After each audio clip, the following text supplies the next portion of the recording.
మంచిని తలచు మంచిని చేయి నీ మంచి సంకల్పాలు శుభకర్మలవును సోదరా.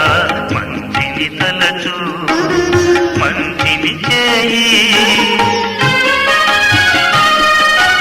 అందరి మంచిని కోరే వారికి అంతా మేలు మేలే కలుగు.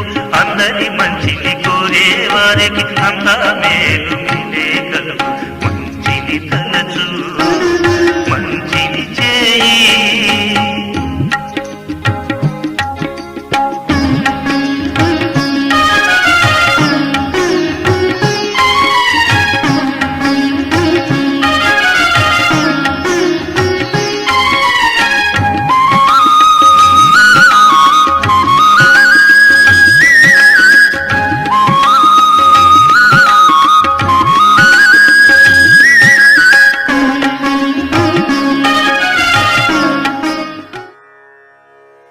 ఓం శాంతి. మనం నిన్నటి రోజు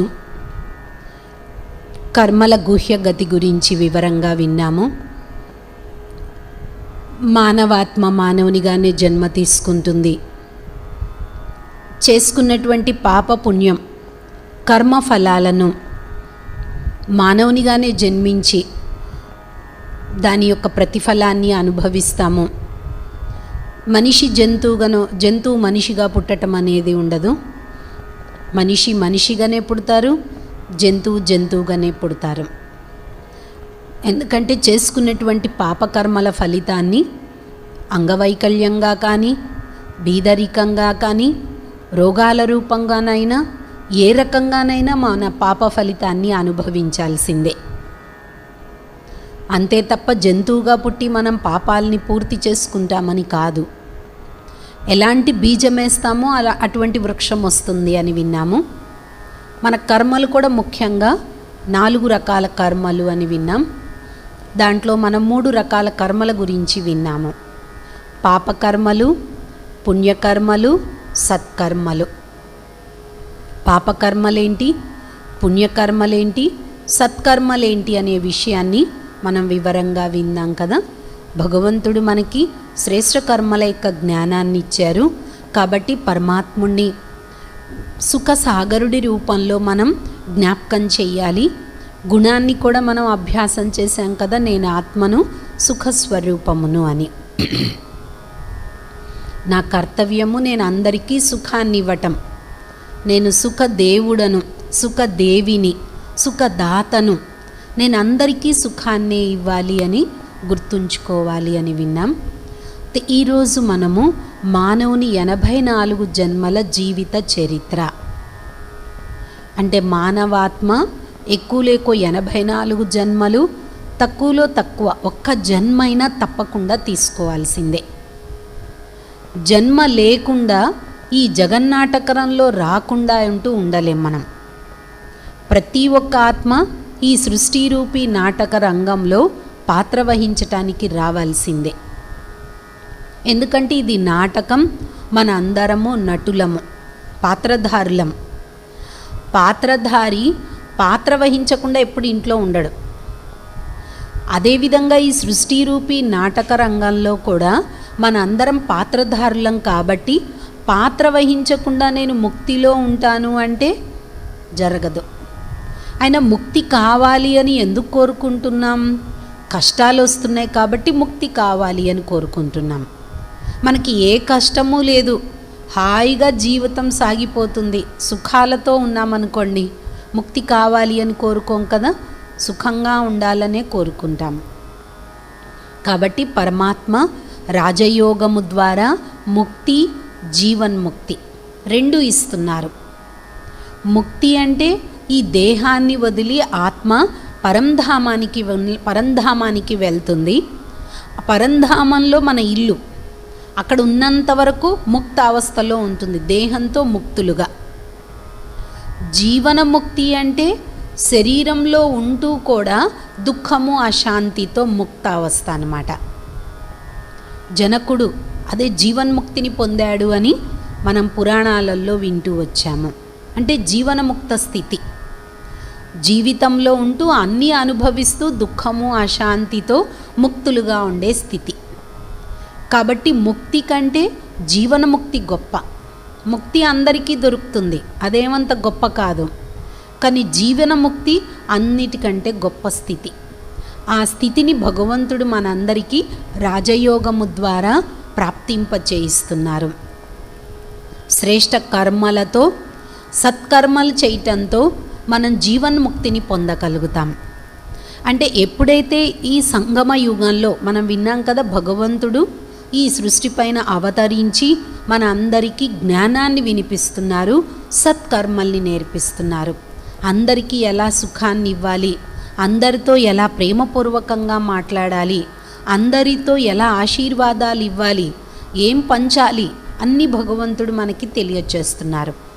అయితే మన నడవడికని ఇక్కడ మనం పరివర్తన చేసుకున్నప్పుడు ఈ ప్రపంచం, ఈ కలియుగం ఎట్లాగూ ఇప్పుడు అంతిమ సమయానికి ఆసన్నమైంది. మరలా ఎలా అయితే రాత్రి తర్వాత పగలొస్తుందో అలాగే ఈ కలియుగం తర్వాత మరల కృతయుగం, సత్యయుగం రాబోతుంది. ఆ సత్యయుగం అంటే కలియుగానికి కృతయుగానికి మధ్య సంధ్యా సమయం, సంధికాలం పీరియడ్, సంగమము. ఎలా అయితే రాత్రి పగలు పూర్తయినప్పుడు మధ్య సమయాన్ని బ్రహ్మముహూర్తము అంటారో, అదేవిధంగా ఇప్పుడు ఈ సమయము పరివర్తన పీరియడ్ సాగుతుంది.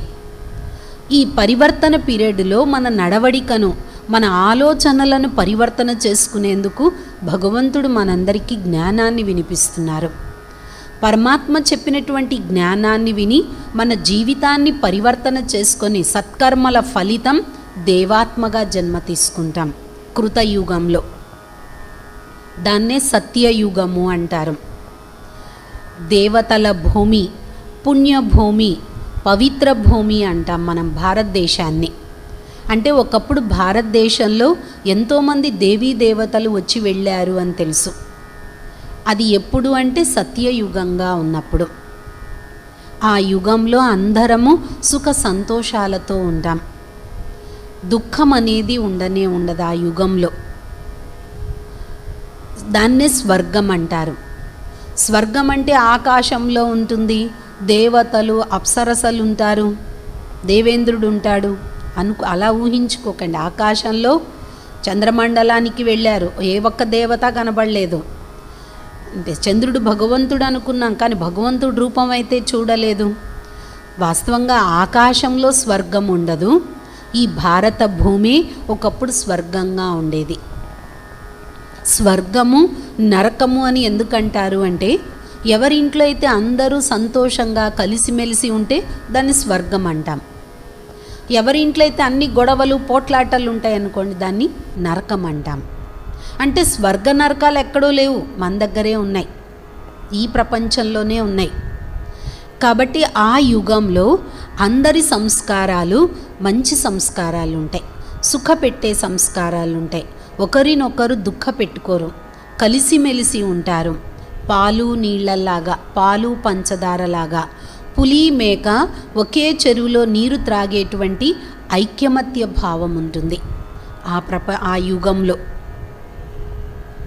ఆ యుగాన్ని పరమాత్మ ఇప్పుడు మన కోసం స్థాపన చేస్తున్నారు. కృతయుగం, సత్యయుగం. శ్రీ లక్ష్మీనారాయణులు అంటే రాధాకృష్ణుల యొక్క రాజ్యపాలన ఉంటుంది. ఆ యుగంలో 8 జన్మలు తీసుకుంటుంది మన ఆత్మ. 150 సంవత్సరాలు జీవిస్తాం మనం. ఇదేదో కల్పితాలుగా చేసి చెప్పింది కాదు, ఇది ప్రాక్టికల్ విషయము. ఎందుకంటే ఒకప్పుడు అంటే యుగానికి కూడా పేరు ఎందుకు వచ్చింది అంటే, మనుషుల్లో ఉన్నటువంటి మనస్తత్వాలను బట్టే ఆ యుగానికి పేర్లు వచ్చాయి. కాబట్టి ఆ యుగంలో అందరము సుఖ సంతోషాలతో ఉంటాం. జన్మించటంతోనే సంతోషంగా నవ్వుతూ జన్మిస్తారు. ఇక్కడ పుట్టటంతోనే ఏడుస్తూ పుడతారు. ఒకవేళ ఏడవకున్నా గిచ్చి కొట్టి మరీ ఏడిపిస్తారు. ఎందుకంటే ఆర్గన్స్ పనిచేస్తున్నాయా లేవా అని. అంటే తల్లి కూడా పాట పాడుతుంది కదా ఇక్కడ, ఉళవుళ హాయి అంటే ఉళవుళే ఉట్టుట్టే. నీ జీవితంలో హాయి సంతోషం లేదు అని ఇక్కడ తల్లి పుట్టడంతోనే పాట పాడుతుంది. అంతే కదా, ఈ ప్రపంచంలో జన్మించిన కాడి నుంచి చనిపోయే వరకు ఏదో ఒక సమస్యలు, సంతోషం లేదు. కానీ సత్యయుగంలో అలా కాదు. జన్మించినప్పటి నుంచి సుఖ సంతోషాలతో జీవితాన్ని గడుపుతారు. అందుకనే దాన్ని జీవన్ముక్తి జీవితం అంటారు. జీవన్ముక్త స్థితి, అది గొప్ప స్థితి. ఆ జీవన్ముక్త స్థితే ఆ యుగంలో ఉంటుంది, సత్యయుగంలో. అక్కడ లక్ష్మీనారాయణ లెక్క రాజ్యపాలన, అందరూ సుఖ సంతోషాలతో ఉంటారు. అంటే స్వర్గం అంటే మనం ఏమంటాం, పాలనదులు నెయ్యి నదులు ప్రవహిస్తాయి అంటాం. నిజంగా పాలనదులు నెయ్యి నదులు ప్రవహించటం అని కాదు, అక్కడ వస్తువులన్నీ పుష్కలంగా ఉంటాయి. అందుకని పాలనదులు నెయ్యి నదులు ప్రవహిస్తాయి అంటారు. ఇంకా స్వర్గంలో మన అందరము, అంటే ఇక్కడలాగా జనాభా ఎక్కువ ఉండదు, తక్కువ జనాభా. స్టార్టింగ్లో 9 లక్షల జనాభా ఉంటుంది, ఎండింగ్కి వచ్చేటప్పటికి 3 కోట్ల జనాభా ఉంటుంది. ఆ యుగంలో అంటే 2 పిల్లలు ఉంటారు, ఒక అమ్మాయి ఒక అబ్బాయి తప్పకుండా ఉంటారు. ఎందుకంటే ఇక్కడలాగా ఉంటే అమ్మాయిలు ఉంటే అబ్బాయిలు అలా కాదు, ఒక అమ్మాయి ఒక అబ్బాయి. ఎందుకంటే ఇద్దరు వాళ్ళే ఉన్నా, ఇద్దరు వీళ్ళున్నా అది కూడా బాధే. కాబట్టి ఆ రకంగా బాధ కూడా ఉండదు. అక్కడ చదువుకుంటారు, వస్తు మార్పిడి వ్యాపారం ఉంటుంది, ఇచ్చిపుచ్చుకోవటం. అంతేకాని ఇక్కడలాగా డబ్బులతో కొనుక్కునేది ఉండదు. చాలా ధనం ఉంటుంది, అన్ని రకాల వాళ్ళు ఉంటారు. కానీ అందరూ సుఖ సంతోషాలతో జీవితాన్ని గడుపుతారు ఆ యుగంలో. 16 కళలతో మన ఆత్మ సంపన్నంగా ఉంటుంది. ఏ విధంగా నాణ్యానికి 16 అణాలు ఏ విధంగా పూర్తిగా ఉంటాయో, అంటే రూపాయికి 16 అణాలు ఎలా పూర్తిగా ఉంటాయో, అదేవిధంగా సత్యయుగంలో అన్ని గుణాలలో పరిపక్వతకి గుర్తుగా షోడశ కళా సంపూర్ణులు అంటారు. 16 కళలతో సంపూర్ణులు అంటే అన్ని క్వాలిటీస్ ఉంటాయి, 100%. కాబట్టి 16 కళలు, సర్వగుణ సంపన్నలు, సంపూర్ణ నిర్వికారి, మర్యాద పురుషోత్తములు, సంపూర్ణ అహింసో పరమోధర్మకులుగా ఉంటారు. అక్కడ ఏ రకమైన హింస ఉండదు, వికారాలు ఉండవు. అక్కడ యోగ బలం ద్వారా సంతానోత్పత్తి కలుగుతుంది.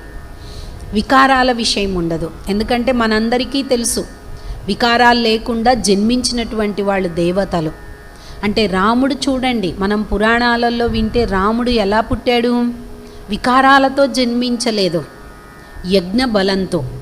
యజ్ఞం నుండి వచ్చినటువంటి పాయసం తీసుకోవటంతో గర్భం ధరించినట్లు. మరి అదేవిధంగా పాండురాజు ధృతరాష్ట్రుడు ఎలా పుట్టినట్లు చెప్పారు, వ్యాసుడి యొక్క యోగశక్తితో గర్భాన్ని ధరించినట్లు. పాండవులు మంత్రబలంతో జన్మించారు, వికారాల విషయం లేదు. కాబట్టి సత్యయుగంలో కూడా వికారాలతో జన్మించరు, యోగశక్తితో అక్కడ సంతానోత్పత్తి ఉంటుంది. కాబట్టి కామ, క్రోధ, లోభ, మోహ, అహంకారం అనే వికారాలు ఆ యుగంలో ఉండవు. అక్కడ మన కర్మలు, అకర్మలు, అంటే మనం 3 కర్మల గురించి విన్నాం కదా, పాపము, పుణ్యకర్మలు, సత్కర్మలు, 4వది అకర్మలు అని. అంటే ఈ అకర్మలు ఎక్కడుంటాయి అంటే సత్యయుగంలో. ఎందుకంటే మంచి చెడు ఫలితం ఉండవు, ఈ సత్కర్మల ఫలితమే అక్కడ అనుభవిస్తాం. కాబట్టి అక్కడ అకర్మలు. సత్యయుగం నుండి త్రేతాయుగానికి వస్తాం. త్రేత అంటే త్రుటి అని విన్నాం, కొంత తగ్గుతుంది, క్వాలిటీస్ తగ్గుతాయి. సత్యయుగంలో 8 జన్మలైతే త్రేతాయుగానికి వచ్చేటప్పటికి 12 జన్మలు. సత్యయుగంలో 16 కళలైతే త్రేతాయుగానికి వచ్చేటప్పటికి 14 కళలు. అంటే పర్సంటేజ్ తగ్గుతుంది, కానీ దుఃఖం ఉండదు. సీతారాముల యొక్క రాజ్యం ఉంటుంది త్రేతాయుగంలో. అంటే మీరు అనుకోవచ్చు, రాముడు ఉన్నప్పుడు రావణాసురుడు, కృష్ణుడు ఉన్నప్పుడు కంసుడు ఉన్నాడు. నిజంగా చూసుకున్నట్లయితే దేవతలు ఉన్నప్పుడు అసురులు అనేవాళ్ళు ఉండరు, అసురులు ఉన్నప్పుడు దేవతలు ఉండరు. మన అందరికీ తెలియచేశారు ఒక సూక్ష్మమైన అర్థాన్ని. అంటే రాముడు భార్యను సీతను ఎవ్వరు ఎత్తుకెళ్ళలేదు. వీటి నిగూఢార్థాలు వేరు. భాగవతంలో, రామాయణంలో క్లియర్గా ఉంటాయి, ఇవి ఆత్మ పరమాత్మకు సంబంధించినటువంటి విషయాలు అని. కృష్ణుడు ఎన్నోసార్లు చెప్తాడు, గోపికలతో రాస్ చేస్తుంటే ఇది మీరు స్థూలంగా చూస్తున్నారు, కానీ ఇది ఆత్మ పరమాత్మ కలయిక. సూక్ష్మమైన అర్థాలను మనకు తెలియచేయటం కోసం స్థూల రూపంగా మనకి వివరించారు. రాముడు అంటే పరమాత్ముణ్ణి రాముడు అంటారు. సీత అంటే మన ఆత్మరూపీ సీత. మన ఆత్మరూపీ సీతలకు పరమాత్మ రాముడు ఒక లక్ష్యం ఇచ్చారు. మీరెవరిని చూసినా ఆత్మగానే చూడండి, దేహాన్ని చూడకండి అని మన ఆత్మరూపీ సీతలకు పరమాత్ముడు లక్ష్యాన్నిచ్చారు. ఆ 2 యుగాలలో, సత్యయుగం త్రేతాయుగం 2 యుగాలలో మన ఆత్మరూపీ సీతలు పరమాత్మ ఇచ్చినటువంటి లక్ష్యం అనుసారంగా నడుస్తూ వచ్చాం. ద్వాపరయుగం, త్రేతాయుగం చివర మరియు ద్వాపరయుగానికి వచ్చేటప్పటికి మన ఆత్మరూపీ సీత ఏం చేస్తుంది అంటే పరమాత్ముడిచ్చినటువంటి లక్ష్యం అనే రేఖని ఉల్లంఘిస్తుంది. అక్కడ కూడా సీత లక్ష్మణ రేఖ దాటటంతో రావణాసురుడికి వశమైనట్లు చెప్పారు. అంటే నిజంగా లక్ష్మణ రేఖ కాదు, భగవంతుడిచ్చినటువంటి లక్ష్యం అనే రేఖ. దీన్ని దాటటంతో మన ఆత్మరూపీ సీత పంచవికారాలకు వశమైపోయింది. ఎందుకంటే అందరినీ ఇంకా దేహంగా చుట్టం మొదలుపెట్టాం, వికారాలకి వశమైపోయాం. అయితే ఆ 2 యుగాలలో, సత్యత్రేతాయుగాలలో జీవన్ముక్త స్థితి, దాన్ని రామరాజ్యము అంటారు. ఆ 2 యుగాలలో పూర్తి సుఖ సంతోషాలతో ఉంటాం. అసలైన రామరాజ్యం అది. తర్వాత ద్వాపర యుగం వస్తుంది. ఆ 2 యుగాలలో మనమే దేవతలుగా ఉన్నాం, చైతన్యంగా. ఎవరిని పూజించాల్సిన అవసరం లేదు. హాయిగా సుఖంగా ఉన్నప్పుడు భగవంతుడిని కూడా జ్ఞాపకం చేసే అవసరం లేదు. సుఖంలో భగవంతుడు కూడా గుర్తుకు రాడు కదా. కాబట్టి ఆ 2 యుగాలు సుఖంగా ఉన్నాం కాబట్టి భగవంతుడిని కూడా జ్ఞాపకం చేయలేదు.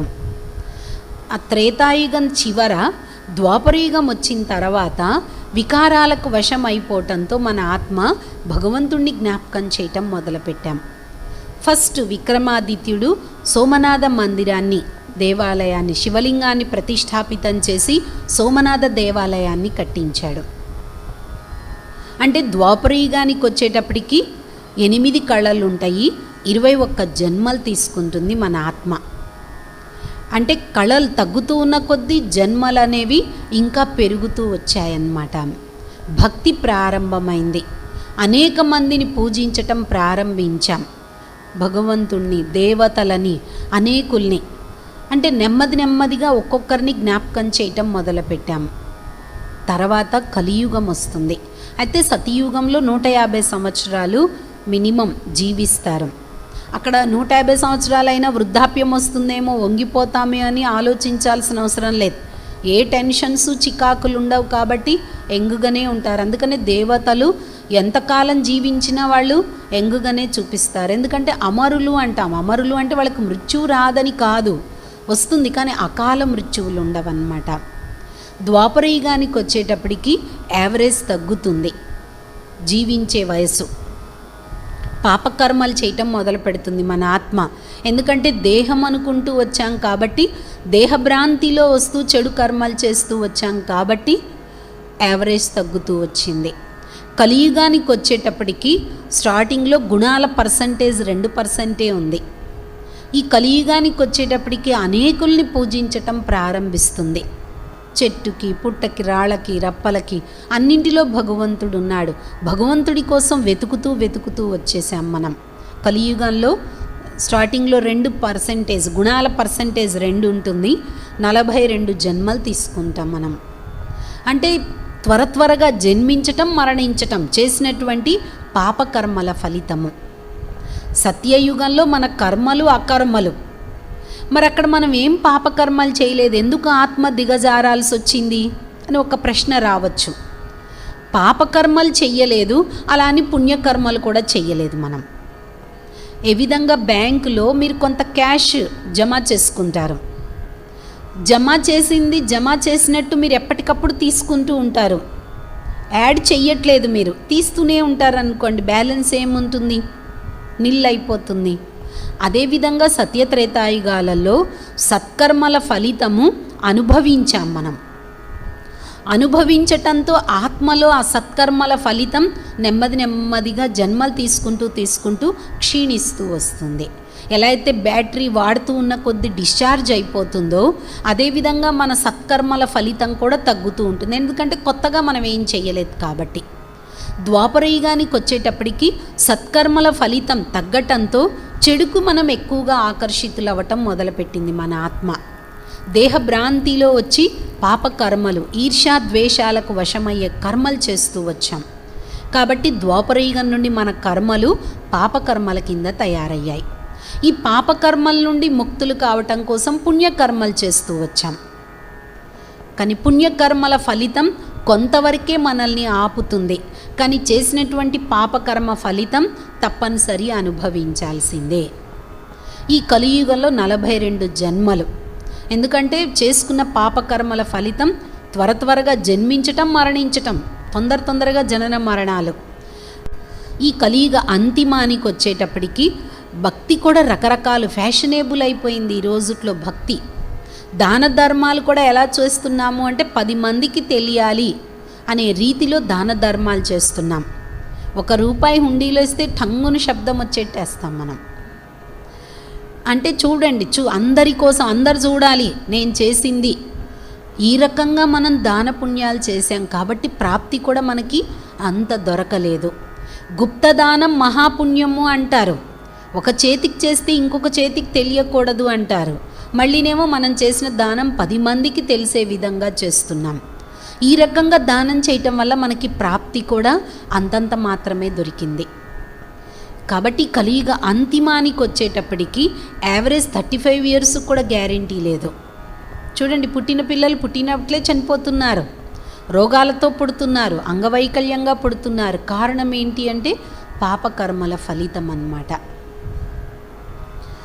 అంగవైకల్యంగా పుట్టడానికి కారణం ఏంటి అంటే ఆత్మ పూర్వజన్మలో చేసుకున్నటువంటి పాపకర్మల ఫలితము గర్భంలో అనుభవిస్తుంది, పరితపిస్తుందన్నమాట. అయ్యో నేను ఇట్లా తప్పు చేశానే అని పశ్చాత్తాపం చెందుతూ ఉంటుంది. ఆ పశ్చాత్తాపంతో ఏ ఆర్గన్తో అయితే తప్పు చేస్తుందో ఆ ఆర్గన్ యొక్క డెవలప్మెంట్ తగ్గిపోతుంది. దాంతో పుట్టుకతోనే అంగవైకల్యంగా జన్మిస్తారన్నమాట. కాబట్టి భగవంతుడు ఇప్పుడు మనందరికీ సత్కర్మల్ని నేర్పిస్తున్నారు. ఇక్కడ సత్యత్రేతాయుగాలలో ఆత్మ గర్భ మెహల్ హాయిగా ఉంటుంది. ఎందుకంటే పుణ్యకర్మలతో మంచి జన్మ ఉంటుంది. ఇక్కడ పాపకర్మల ఫలితం కాబట్టి ఆత్మ గర్భంలో ఉన్నప్పుడు కూడా చాలా పరితపిస్తుంది. భగవంతుడా నన్ను ఈ మురికి కూపం నుండి బయటకు తీయి, బయటకు వస్తే నేను పాపాలు చెయ్యను అని. బయటకు వచ్చిన తర్వాత యథావిధి. అందుకనే పిల్లలు పుట్టినప్పుడు వా వా అని ఏడుస్తుంటారు. అంటే వహాకి వహా, అక్కడదక్కడే వదిలేసాం. మళ్ళీ జన్మించిన తర్వాత మళ్ళీ కొత్తగా పాపాలు చేయటం మొదలు పెడతాం మనం. ఈ విధంగా మనం ఆత్మలము కలియుగ అంతిమానికి వచ్చేటప్పటికి దుఃఖము అశాంతితో భగవంతుణ్ణి, దేవతలని, అనేకుల్ని ఆరాధిస్తూ వచ్చాం. కాబట్టి స్వయంగా పరమాత్ముడు మన అందరి యొక్క పిలుపు విని మన అందరికీ జ్ఞానం చెప్పటం కోసం, సత్కర్మల్ని నేర్పించటం కోసం బ్రహ్మ శరీరాన్ని ఆధారంగా తీసుకొని మనందరికీ జ్ఞానాన్ని వినిపిస్తున్నారు. పరమాత్మ చెప్పే ఈశ్వరీయ జ్ఞానాన్ని, సహజ రాజయోగాన్ని అభ్యాసం చేసి మన జీవితాన్ని పరివర్తన చేసుకున్నట్లయితే, మంచి సంస్కారవంతులుగా తయారైనట్లయితే తిరిగి మరలా పరంధామానికి వెళ్ళి సత్యయుగంలో జన్మ తీసుకుంటాము. అటువంటి ప్రపంచాన్ని భగవంతుడు మన కోసం స్థాపన చేస్తున్నారు. మరి ఆ ప్రపంచంలో వెళ్ళాలి అనుకుంటే భగవంతుణ్ణి జ్ఞాపకం చేయాలి. అవసరం లేదు మాకు ఇక్కడే మేము హ్యాపీగా ఉన్నాం, ఆనందంగా ఉన్నాము అనుకుంటే మన ఇష్టం. ఎందుకంటే సత్యత్రేతాయుగాలలో అన్ని ఆత్మలు రావు. ఏ విధంగా నాటకం స్టార్టింగ్లో కొంతమంది యాక్టర్సే ఉంటారు, నెమ్మదిగా ఒక్కొక్క పాత్రధారి యాడ్ అవుతూ ఉంటారు. అదేవిధంగా ఈ సృష్టి రూపీ నాటకంలో స్టార్టింగ్లో కొద్దిమంది జనాభా, నెమ్మదిగా జనాభా వృద్ధి అవుతూ కలియుగానికి వచ్చేటప్పటికి 700 కోట్లకు పైగా ఆత్మలు నటన చేస్తున్నారు. అంటే ఇన్ని ఆత్మలు ఎక్కడున్నాయి అంటే పరంధామంలో. మన ఇల్లు అది కాబట్టి ఇంట్లో ఉన్నాయి. అక్కడి నుండి మన పాత్ర అనుసారంగా వారి పాత్ర అనుసారంగా ఒక్కొక్క ఆత్మ ఒక్కొక్క యుగంలో వచ్చి పాత్రని పోషిస్తూ ఉంటుంది. ఒకసారి వచ్చాము అంటే ఇంకా తిరిగి వెళ్ళటానికి లేదు. ఎందుకంటే ఇక్కడే జనన మరణాలలో తిరుగుతూ ఉంటాం మనం. కాబట్టి ఇప్పుడు ఈ నాటకం అంతిమానికి వచ్చేసింది. ఎందుకంటే టోటల్ ఆత్మలన్నీ పరంధామం నుండి వచ్చేసాయి. ఇప్పుడు తిరిగి ప్రయాణం ఉంది అని భగవంతుడు చెప్తున్నారు. Return journey. ఇంకా ఎంతకాలం ఇక్కడ ఆట ఆడుకుంటారు, చాలు ఆడుకుంది, ఇంకా ఇంటికి పదండి, మీరు నన్ను పిలిచారు కదా తీసుకెళ్ళమని నేను వచ్చాను అని భగవంతుడు చెప్తున్నారు. అయితే చాలామంది మనసులో ఒక ప్రశ్న ఉంటుంది, హాయిగా భగవంతుడి దగ్గర ఉంటే అయిపోద్ది కదా, ఎందుకు ఈ నాటకంలో నటన చేయటం, ఈ సుఖ దుఃఖాలు ఎందుకు, హాయిగా అక్కడ శాంతిగా ఉంటే అయిపోతుంది కదా అనుకుంటారు. కానీ ఉండలేదు ఆత్మ అక్కడ. ఏ విధంగా అంటే, ఏ విధంగా మీ ఇంట్లో చిన్నపిల్లలు ఉంటారనుకోండి, ఏం చేస్తారు, వాళ్ళని పొద్దున్నే తయారు చేసి స్కూల్ డ్రెస్ వేసి యూనిఫామ్ బూట్లు షూస్ అన్నీ వేసి పంపిస్తారు స్కూల్కి. స్కూల్లో ఆడుకుంటాడు, పాడుకుంటాడు, పిల్లలతో ఫ్రెండ్స్తో ఆడుకుంటాడు, కొట్టుకుంటారు, బట్టలు మురికి చేసుకుంటారు, ఇంటికి వచ్చిన తర్వాత పక్క వాళ్ళతో ఆడతాడు. ఎంతసేపు మీరు పిలిచినా రాకుంటే ఏం చేస్తారు, 2 దెబ్బలేసి ఇంటికి తీసుకొస్తారు. పిల్లోడు ఏడుస్తాడు, కాళ్ళకి చేతులకి గాయాలు తగులుతాయి, ఆడుకుంటూ పడిపోతారు కదా, గాయాలు తగులుతాయి, పిల్లోడు ఏడుస్తూ ఉంటాడు. మీరు స్నానం చేయిస్తారు, స్నానం చేయించేటప్పుడు ఏమంటాడు, అమ్మ రేపటి నుంచి నేను వెళ్ళను, నువ్వు చెప్పినట్టే వింటాను అంటాడు. ఆ గాయాలకి మీరు మలాం పట్టి వేస్తారు, ఫ్రెష్గా స్నానం చేయిస్తారు, పడుకోబెడతారు. మళ్ళీ తెల్లారు లేవగానే సేమ్ రొటీన్. అదేవిధంగా మన ఆత్మ కూడా అంతే. పరంధామంలో ఉన్నంత వరకు కింద నటన బాగా జరుగుతుంది అని ఆత్మకి మనసు లాగుతూ ఉంటుంది. ఎందుకంటే కింద ఆట రసవత్తరంగా జరుగుతుంది కదా, వెళ్ళాలి అనేటువంటి ఆత్మకి తపన. ఈ నటన చేస్తూ దెబ్బలు తగులుతూ సమస్యలు ఎదుర్కొంటూ అన్నీ చేస్తూ ఉంటే భగవంతుడు పిలిచినా కూడా రావట్లేదు మనం. ఇంకా లాస్ట్కి భగవంతుడే సృష్టి పైన అవతరించి మన జీవితాన్ని మార్చి మనతోడి ఇంటికి తీసుకెళ్తున్నారు. రెండవది, ఆత్మ ఈ సృష్టిపైకి రావటానికి గల కారణం ఏంటి అంటే తనలో ఉన్నటువంటి క్వాలిటీస్ని వ్యక్తం చేయటానికి వస్తుంది. ఆత్మలో సుఖము, శాంతి, ఆనందం, ప్రేమ, సంతోషం ఇటువంటి క్వాలిటీస్ ఉంటాయి. ఈ క్వాలిటీస్ని వ్యక్తం చేయటం కోసమే ఆత్మ ఈ జగన్నాటక రంగంలో పాత్ర వహించటానికి వస్తుంది. ఏ విధంగా ఒక మంచి ఆర్టిస్ట్ బాగా ఆర్ట్ వేయగలుగుతాడు. కానీ ఆయన మంచి ఆర్టిస్ట్ అని ఎప్పుడు తెలుస్తుంది, ఆయన ఒక చిత్రాన్ని తయారు చేసినప్పుడు. అదేవిధంగా మన ఆత్మలో కూడా మంచి క్వాలిటీస్ ఉంటాయి. ఆ క్వాలిటీస్ని వ్యక్తం చేయటానికి ఆత్మ వస్తుంది. అందుకనే సత్యయుగంలో అన్ని మంచి సద్గుణాలతో మనం జనన మరణ చక్రాలలో వచ్చాం. నెమ్మదిగా ఏమైపోతుంది, ఆ సద్గుణాల్ని కోల్పోయి దుర్గుణాలు ఆవరించాయి. మళ్ళీ తిరిగి అటువంటి సద్గుణ సంపన్నంగా చేయటానికే భగవంతుడు ఈ సృష్టి పైన అవతరించారు. అంటే మనం ఎలా అయితే వచ్చామో అలా వెళ్ళాల్సిందే. పరంధామానికి మన ఇంటికి వెళ్ళాలి అంటే ఒకటి శిక్షలు. భగవంతుడు చెప్పిన జ్ఞానం విని భగవంతుడిని జ్ఞాపకం చేస్తే పరమాత్మ తోడింటికి వెళ్తాం. శిక్షణ చదువుకొని జ్ఞాపకం చేసి వెళ్తే శిక్షణ ద్వారా వెళ్తాం. రెండవది శిక్షలు అనుభవించాలి. ఒకవేళ భగవంతుడిని జ్ఞాపకం చేయలేదనుకోండి, మన నడవడిక మార్చుకోకుంటే పనిష్మెంట్ అనుభవించాలి, శిక్షలు అనుభవించాలి యమధర్మరాజుపురిలో. యమధర్మరాజుపురి అంటే వేరే ఏదో ఉండదు. శరీరం వదిలిపెట్టేటప్పుడు ఆత్మ పశ్చాత్తాపం చెందుతుంది. మొత్తం రీలంతా గుర్తుకొచ్చేస్తుంది, జీవితం మొత్తంలో ఎవరెవరిని ఏ రకంగా ఇబ్బంది పెట్టాను అని. చాలా పశ్చాత్తాపం చెందుతూ ఆత్మ శరీరాన్ని వదిలిపెడుతుంది. అదే పనిష్మెంట్. కాబట్టి ఆ విధంగా పశ్చాత్తాపం చెందకుండా భగవంతుడి తోడి ఇంటికి వెళ్ళాలి. ఎందుకంటే పరంధామం పవిత్రమైన ధామం. ఆ ధామానికి వెళ్ళాలి అంటే పాపాలేవి మనం తోడు తీసుకెళ్ళలేం, పుణ్య కర్మలే మన తోడొస్తాయి. చూడండి, విదేశాల నుంచి ఇక్కడికి వచ్చిన ఇక్కడి నుండి విదేశాలకు వెళ్ళిన అన్ని రకాలుగా చెకప్ చేస్తారు, ఇలీగల్ వస్తువు ఏమైనా ఉన్నాయా అని చూస్తారు. అదేవిధంగా పరంధామం పవిత్రమైన ధామం. అక్కడికి వెళ్ళాలి అంటే ఈ పాపాలు, చెడు కర్మలు, వికర్మలు ఉంటే వెళ్ళలేం. కాబట్టి ఇవన్నీ పనిష్మెంట్ మధ్యలోనే చెకప్ చేస్తారు భగవంతుడు. ఇక్కడే పనిష్మెంట్ అనుభవించిన తర్వాత పరంధామానికి వెళ్తాం. ఈ విధంగా మనం ఆత్మలము 84 జన్మల యొక్క చక్రంలో ఈ జగన్నాటక రంగంలో నటన చేయటానికి వస్తాం.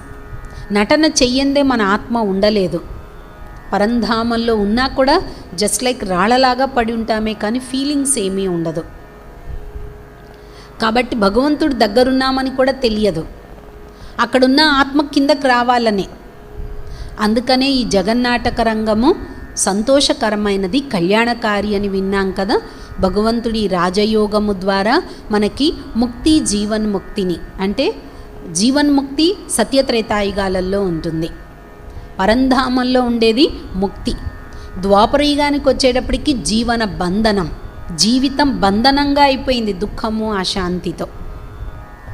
కాబట్టి సత్యత్రేతాయుగాలలో వచ్చే ఆత్మల ఆలోచనలు ఎలా ఉంటాయి అంటే అందరూ సుఖంగా ఉండాలి, సంతోషంగా ఉండాలి, ఆనందంగా ఉండాలి అని ఆలోచిస్తారు. ద్వాపరయుగానికి వచ్చే ఆత్మల ఆలోచనలు శాంతిగా ఉండాలి, మనసు శాంతిగా ఉంచుకుంటే చాలు అనుకుంటారు. కలియుగంలో వచ్చే ఆత్మల యొక్క ఆలోచనలు ఖావో పీవో మౌస్ కరో, హాయిగా తిన్నాం తాగుదాం, ఎందుకు భగవంతుడి జ్ఞాపకం ఎందుకు, నేను హ్యాపీగా ఉన్నాను అనుకుంటారు. దీన్ని బట్టి మనం గ్రహించవచ్చు నా ఆలోచన విధానం ఎలా ఉంది, ఎలా ఉండాలి. మనం కృతయుగంలో వచ్చే ఆత్మలుగా కావాలి అంటే దివ్యమైన గుణాలను ధారణ చేసినట్లయితే తప్పకుండా మన జీవితము స్వర్ణిమ బంగారంగా తయారవుతుంది, ఉన్నతంగా తయారవుతాం. ఈ విధంగా భగవంతుడు రాజయోగ శిక్షణ విశ్వవిద్యాలయంలో నేర్పిస్తున్నారు.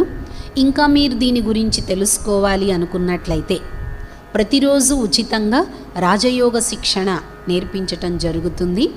విద్యాలయంలో వచ్చినట్లయితే మా యొక్క బ్రాంచెస్ అన్ని చోట్ల ఉన్నాయి. ఈ బ్రాంచెస్లో వచ్చి మీరు రోజు అభ్యాసం చేయొచ్చు. మీ జీవితాన్ని సుఖమయంగా, ఆనందమయంగా తయారు చేసుకుంటారని ఆశిస్తున్నాను. ఓం శాంతి. ఇప్పుడు మనందరము అభ్యాసం చేద్దాము. ఏదైతే మనం రోజు ఒక్కొక్క గుణాన్ని మనం అభ్యాసం చేస్తూ వచ్చామో ఈరోజు మనం అభ్యాసం చేద్దాము. నేను ఆత్మను, పవిత్ర స్వరూపాన్ని. పరమాత్ముడు పవిత్రతా సాగరుడు, ఆయన సంతానాన్ని పవిత్ర స్వరూపాన్ని.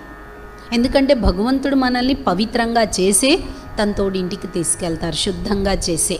కాబట్టి ఆ పవిత్రతా గుణాన్ని కూడా మనం అభ్యాసం చేద్దాము.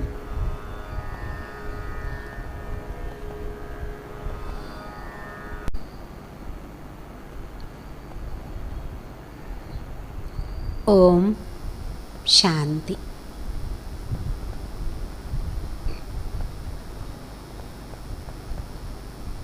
నేను ఒక చైతన్య శక్తిని, అతి సూక్ష్మాతి సూక్ష్మమైన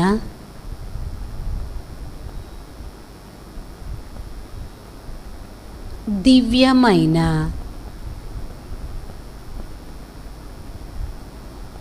జ్యోతిర్బిందు స్వరూపమును.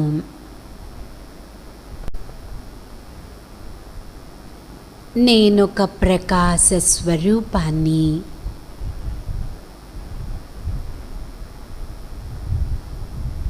సత్యమైన వాడను, చైతన్య స్వరూపాన్ని. భ్రూమధ్య స్థానంలో మెరిసే నక్షత్రాన్ని.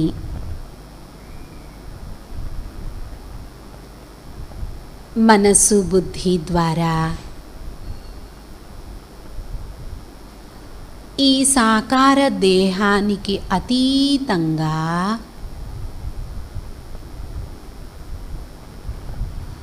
ధ్వని ప్రపంచానికి దూరంగా పంచతత్వాలకు అతీతంగా సూక్ష్మలోకానికి పైన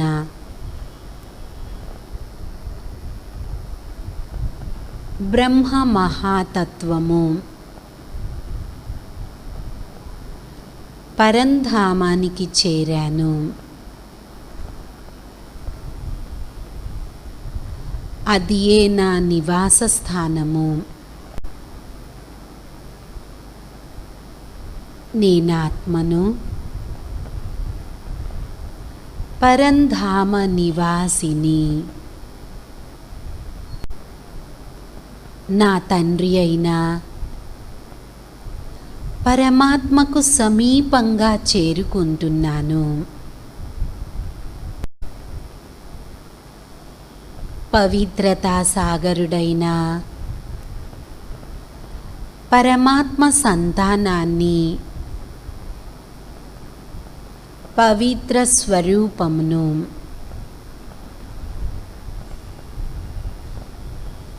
పరమాత్మ నుండి శాంతి, ప్రేమ, జ్ఞానము, సుఖము, శక్తి, పవిత్రత, ఆనందం యొక్క కిరణాలు నా పైన ప్రసరిస్తున్నాయి.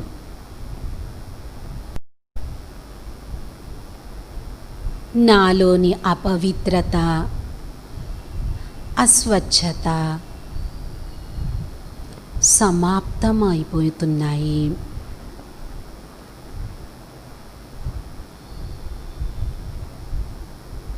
నేను శుద్ధంగా, పవిత్రంగా అవుతున్నాను. నాలో అశాంతి, దుఃఖము, రాగద్వేషాలు సమాప్తమయ్యాయి. ఈ శక్తివంతమైన గుణాల కిరణాలు నా భ్రూమధ్య స్థానంలో ప్రసరిస్తున్నాయి. మొత్తం శరీరంలో వ్యాపిస్తున్నాయి.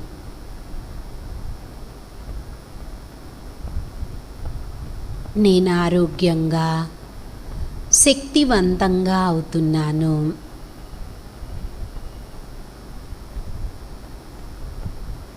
ఈ పవిత్ర కిరణాలు నాలోని రోగ నిరోధక శక్తిని పెంచాయి.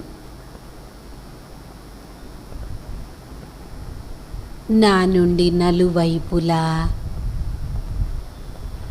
ఈ శక్తివంతమైన కిరణాలు వ్యాపిస్తున్నాయి. ప్రకృతి తత్వాలలో కూడా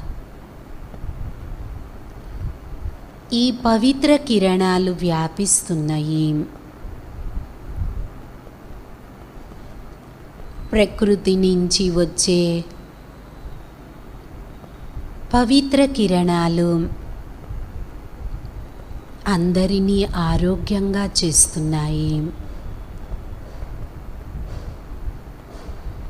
ప్రకృతి మాత ధన్యవాదాలు. ఎంతో సహయోగాన్ని ఇస్తున్నారు.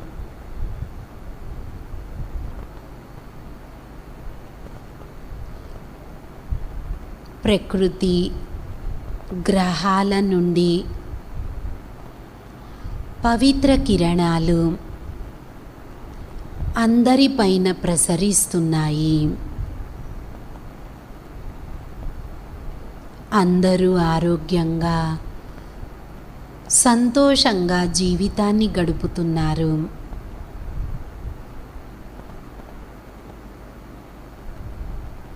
నేనాత్మను, పవిత్ర స్వరూపాన్ని, ప్రేమ స్వరూపాన్ని, శాంతి స్వరూపాన్ని, శక్తి స్వరూపంను, సుఖ స్వరూపంను,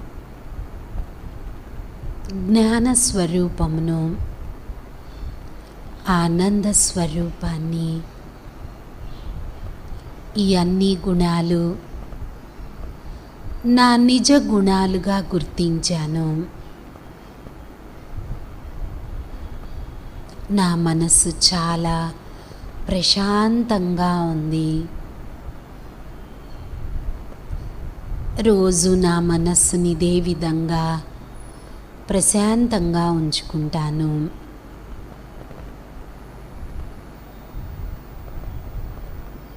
మనస్సు బుద్ధి ద్వారా నెమ్మదిగా ఈ సాకార ప్రపంచంలో సాకార శరీరంలో ప్రవేశించాను. ఓం శాంతి శాంతి శాంతి. ఓం శాంతి. ఈ విధంగా ప్రతిరోజు మన అగుణాల చింతన, పరమాత్మ చింతన మరియు ప్రకృతికి కూడా రోజు వైబ్రేషన్స్ ఇవ్వండి. ప్రకృతి నుంచి వచ్చే ఏ ప్రకోపనాలు మనపైన ప్రభావం చూపవు.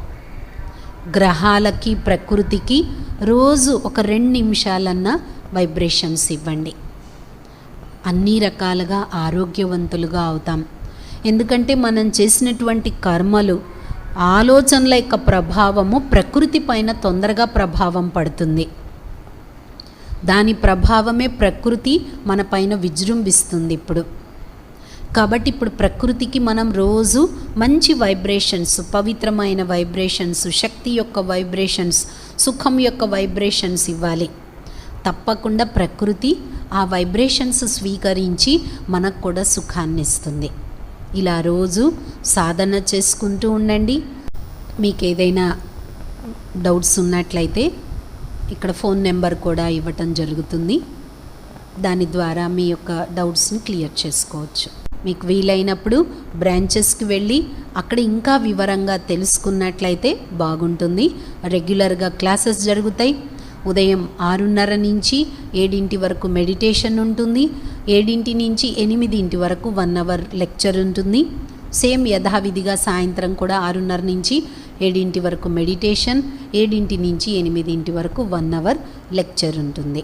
కాబట్టి తప్పకుండా మీ అందరూ దీని లాభాన్ని పొందుతారని ఆశిస్తున్నాను. ఓం శాంతి.